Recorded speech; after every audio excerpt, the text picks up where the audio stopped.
Yo les gars, l'ancien manager de Ténor, connu sous le nom de Dex Willy, a fait une sortie fracassante dans laquelle il a remis Ténor à sa place par rapport au clash qu'il y a entre Ténor et Imra. Déjà pour les personnes qui ne connaissent pas Dex Willy, laissez-moi vous dire que Dex Willy c'est la personne, c'est le manager là qui a sorti Ténor des ténèbres, de l'ombre pour les mettre dans la lumière en 2016.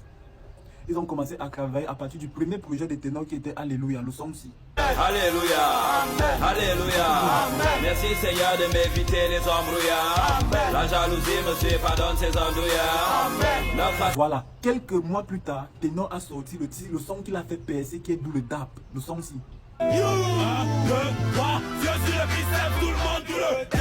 Le laigne à s'envoler, tout le DAP. 1, 2, 3, 4 soleils. Voilà, alors, comme l'homme est divin et ondoyant, un beau jour comme ça, Ténor dit carrément à son manager là que non, je ne veux plus de toi, je vais aller signer dans un autre label en Côte d'Ivoire qui est Universal. Erreur.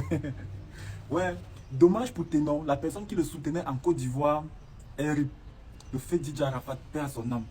C'est à partir de ripances de DJ Arafat que Ténor a commencé à flopper.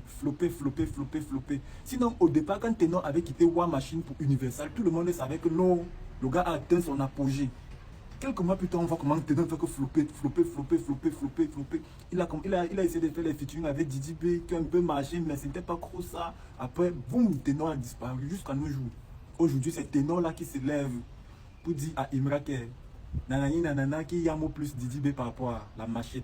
Voilà alors pourquoi le manager de Ténor là a fait une sortie en lui disant: Hé petit, le petit à qui tu parles aujourd'hui, ce n'est pas ton camarade, ce n'est pas ton égal. Entre toi et lui, il n'y a pas match.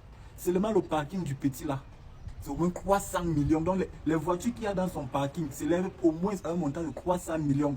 Par contre, toi, la voiture que tu en atteins même pas 10 millions. Et il ne s'est pas arrêté là.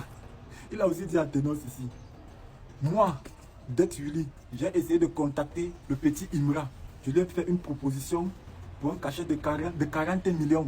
Le petit m'a dit jamais. Il m'a dit: mon grand, avec tout le respect que j'ai pour toi, en Afrique, mon cachet vaut 60 millions. Non les gars, le game c'est la magie. Alors la question que je voudrais poser aux fans de Ténor et aux fans de Imra, déjà moi je suis neutre, j'aime les deux, j'aime tout le monde en fait, tout le monde qui fait dans la musique. Si ta musique me plaît, je t'aime en fait. Voilà, la question que je voudrais vous poser est de savoir, est-ce que c'est le karma qui est en train de rattraper Ténor, ou alors est-ce que c'est ce que le destin avait prévu pour lui? Voilà, il faut qu'on se dise la vérité les gars, Ténor d'avant n'est pas Ténor d'aujourd'hui. Moi je pense que malgré tout, Imra est en train de donner un peu de force à Ténor dans sa carrière. Parce qu'on ne parlait plus de Ténor, hein. C'est grâce à Imra.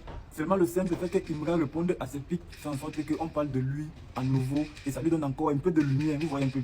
Hier j'ai dit ça dans ma vidéo. Les fans de Ténor sont venus me dire que arrête, ça fait une tabou, tu n'as rien à dire. Alors les gars, dites-moi aussi ce que vous en pensez. Est-ce que j'ai raison ou alors est-ce que j'ai tort? On est ensemble la famille.